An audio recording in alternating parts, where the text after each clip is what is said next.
I'll be reading from Luke chapter 5, verses 4 and 5. It's Luke chapter 5, verses 4 and 5. When he had finished speaking, he said to Simon, "Put out into the deep water and let down your nets for a catch."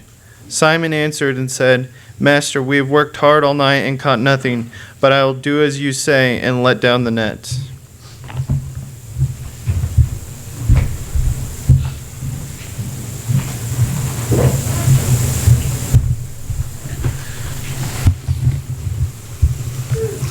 Well, it sure is nice for us to be here with you again, and having a baby's hard. It's kind of hard on the wife too to have to go through it too. She's not getting as much sleep as I am, and I know I speak for her. We were talking about this beforehand. What do you say except thank you? There are many times when, and I know you share this in other fashions where it's kind of the sun is setting, you start worrying about stuff, and is this going to be all right, and is that going to be all right, and you just start kind of letting things get away from you. It made all the difference in the world, first of all, to know that you were praying for us, and we really appreciated God's answer in every respect, and then in addition to that, the obvious expressions of love through food and kind words. We're going to have to vent a word other than thank you, because I think we wore that out. But greatly appreciated, and we are very grateful to be here at this congregation. I know anybody who's been here for a while knows the truth about the brothers and sisters here, and it was a clear reminder to us. But thank you.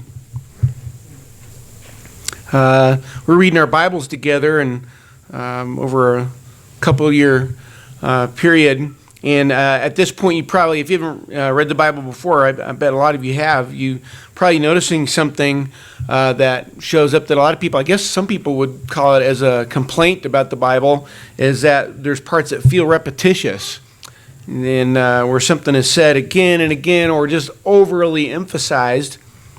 At the very least, sometimes God's commands seem to be very meticulous, almost some people would say tiresome about the detail, almost over-explained. And I think I know why. I think I know at least one reason why, and it's the same reason a mom or dad keeps repeating themselves or explaining something in detail, because someone's not listening. So as you read through that might be one thing to keep in mind. Say, well, yeah, it seems like he's said this before, but I wonder why.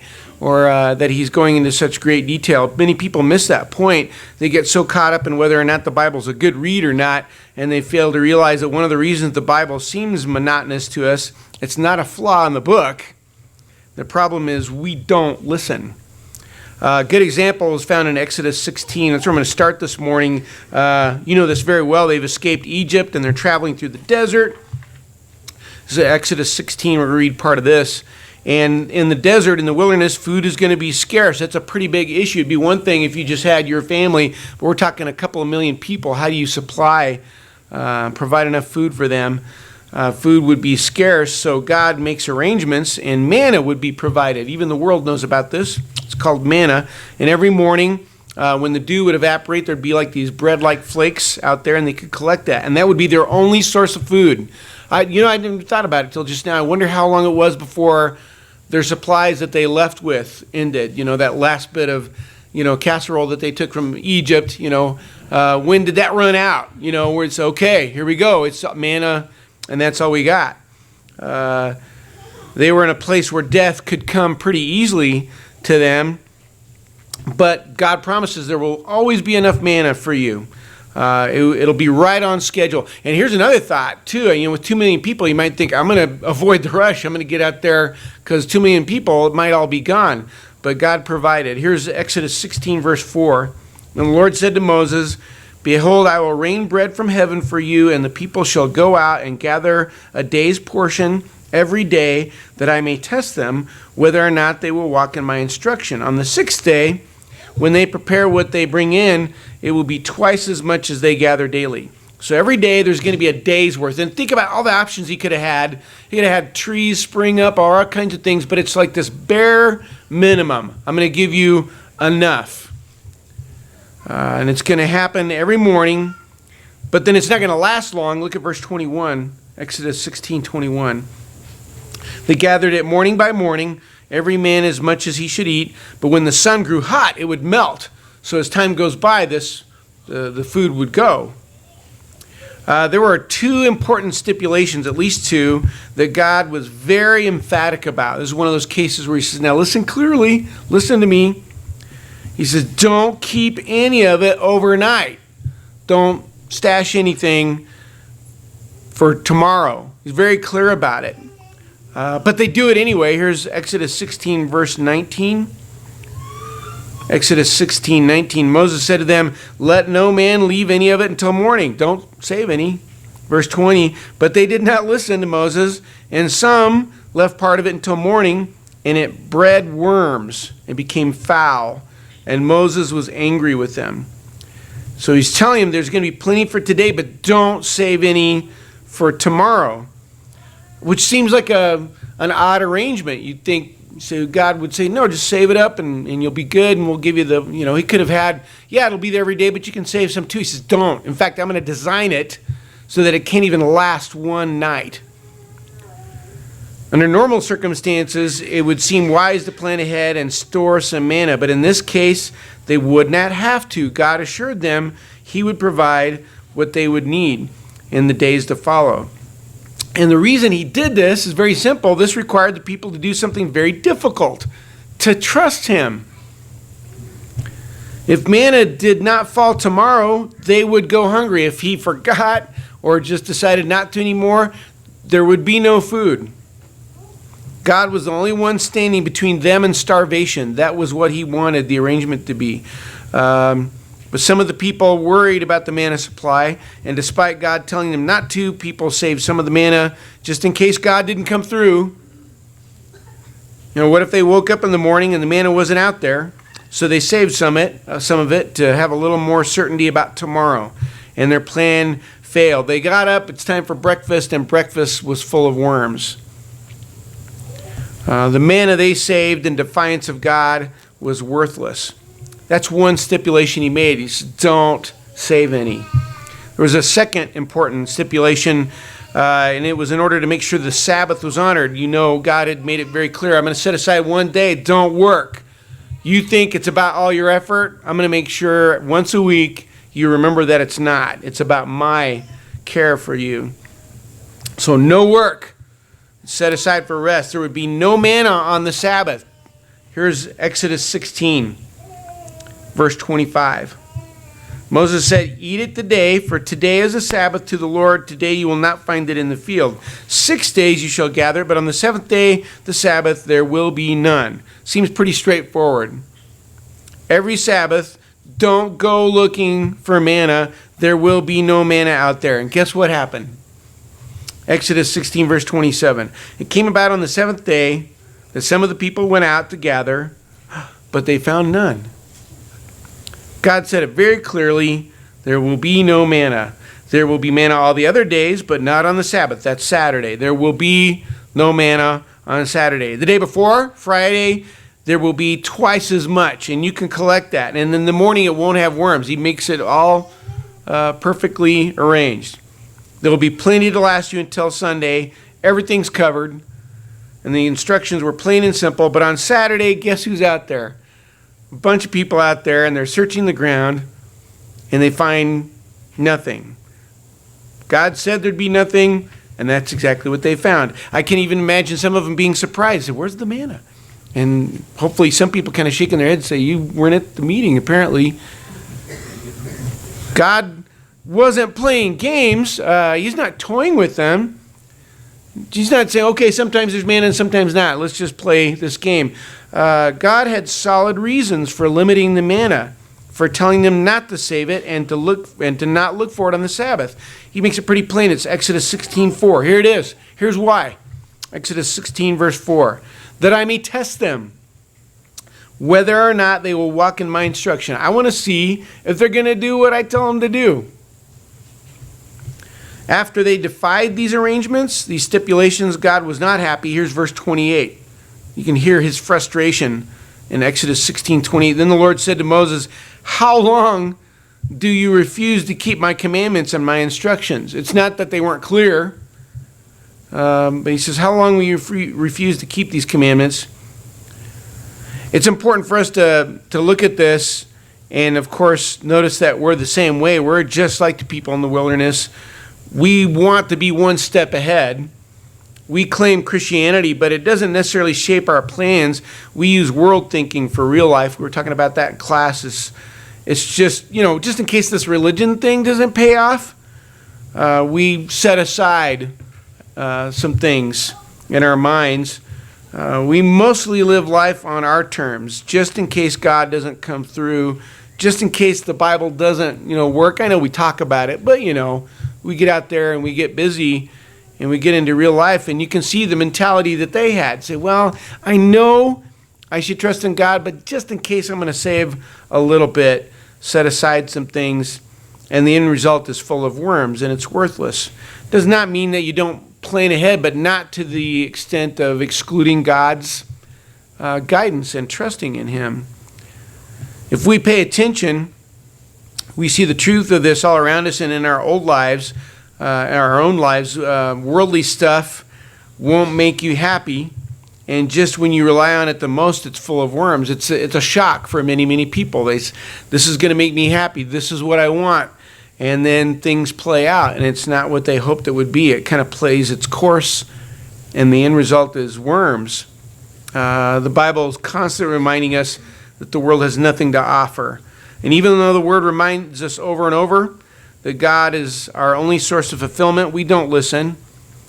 The great majority of our diligence, most of our effort goes to our careers and distractions. It does not mean it's bad to have these things, but you can see it because it's only in the aftermath, only when the day is done, that we might have time for God because we're busy with other things. And God warns us, those places that you're searching, there's nothing out there. It's kind of like going out on Saturday looking for manna. He says, don't go looking. There's nothing out there. But we tend to look there anyway, and we're even surprised when we discover nothing. The book of Amos, I'll give you a head start. If you want to look at Amos 6, there's an interesting verse here. It caught my eye one time, and I think this captures a lot of what we're talking about. The prophet Amos was given the job of delivering a message to a group of successful people. They had accomplished a lot, and they were pretty impressed with themselves. And in Amos 6, God uses the prophet Amos to describe the reality of their success. And it's easy to miss, but this is what it says in Amos 6:13. He's kind of getting after him, and he says, "You who rejoice in Lo-Debar, and say, have we not by our own strength taken Karnaim for ourselves?" Now, Karnaim means horns, and back then that had to do with power. Horns were associated with power. And the idea is that you've relied on your own strength, your own power to accomplish things. Their diligent efforts, their impressive strength has resulted in the conquest of Lo-Debar. It says they rejoiced in Lo-Debar. And it sounds pretty impressive, and it sounds like a great victory until you look at the meaning of Lo-Debar. Some of you may even have a footnote. You know what it means? The land of nothing. That's what he's saying. Congratulations, you who rejoice in the conquest of the land of nothing. Congratulations on your big fat golden zero. Amos is essentially saying, you came, you saw, you conquered nothing. It felt important, it felt profound, but it was all just a big zero. Their definition of success was way off. Jesus presents the same idea to us in John 15:5. I don't think we always fully appreciate what he's saying here in John 15, verse 5. This is pretty cold facts. It's pretty much cold facts as far as where the lines are. John 15:5, he's very straightforward. I am the vine, you are the branches. He who abides in me and I in him, he bears much fruit. For apart from me, you can do nothing. No matter what you accomplish, it might feel important, it might feel profound, but unless you have Jesus, unless he's truly involved, and we're past playing games, it'll be full of worms. It'll be forgotten. It'll be a zero. That's the end result. It'll be a temporary thing.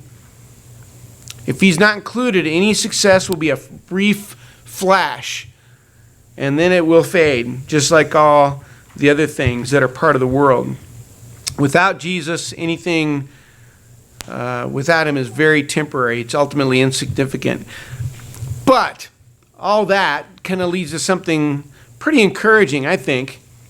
See, the opposite is true. If you are connected with Jesus and you involve him past the doors of this building, if you follow his way of living, he knows where the good stuff is. He knows where the things that last and what matter. He knows where they're at. So there's this fisherman named Simon. Later he's called Peter. So he's just finished work. We're going to look at this in a little more detail. It's in Luke 5. It's been a busy, started to say day, but it wasn't. He was working at night. A fisherman named Simon. And he's just finished work. He's helping bring the boats in. And Jesus is on the shore.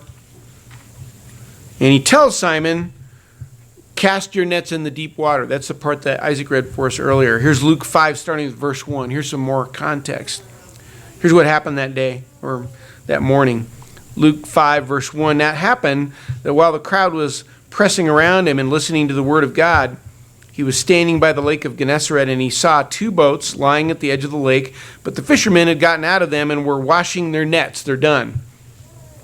And he got into one of the boats, which was Simon's, and asked him to put out a little way from the land. And he sat down and began teaching the people from the boat.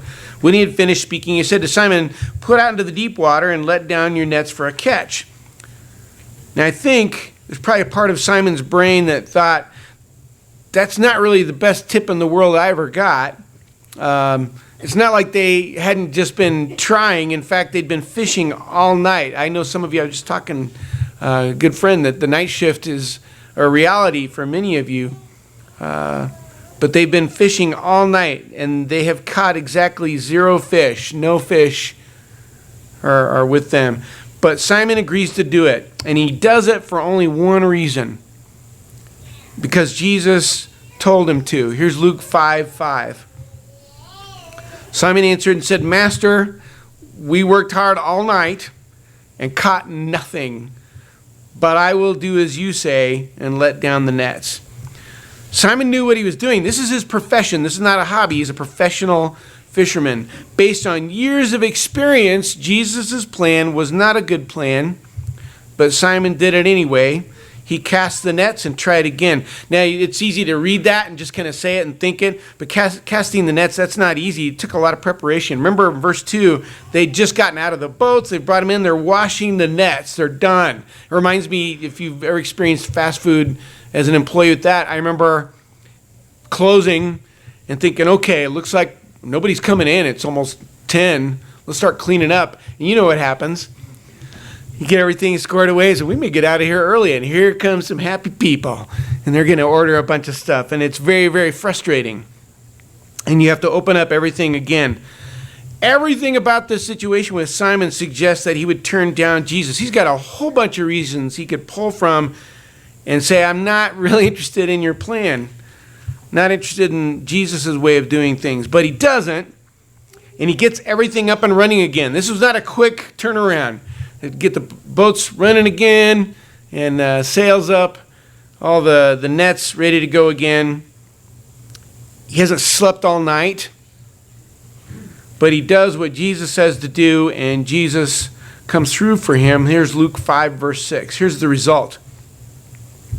When they'd done this, they enclosed a great quantity of fish, and their nets began to break. Sarah and I kind of felt like that recently with all the food coming in. Verse 7, so they signaled to their partners in the other boat for them to come and help them, and they came and filled both of the boats so that they began to sink.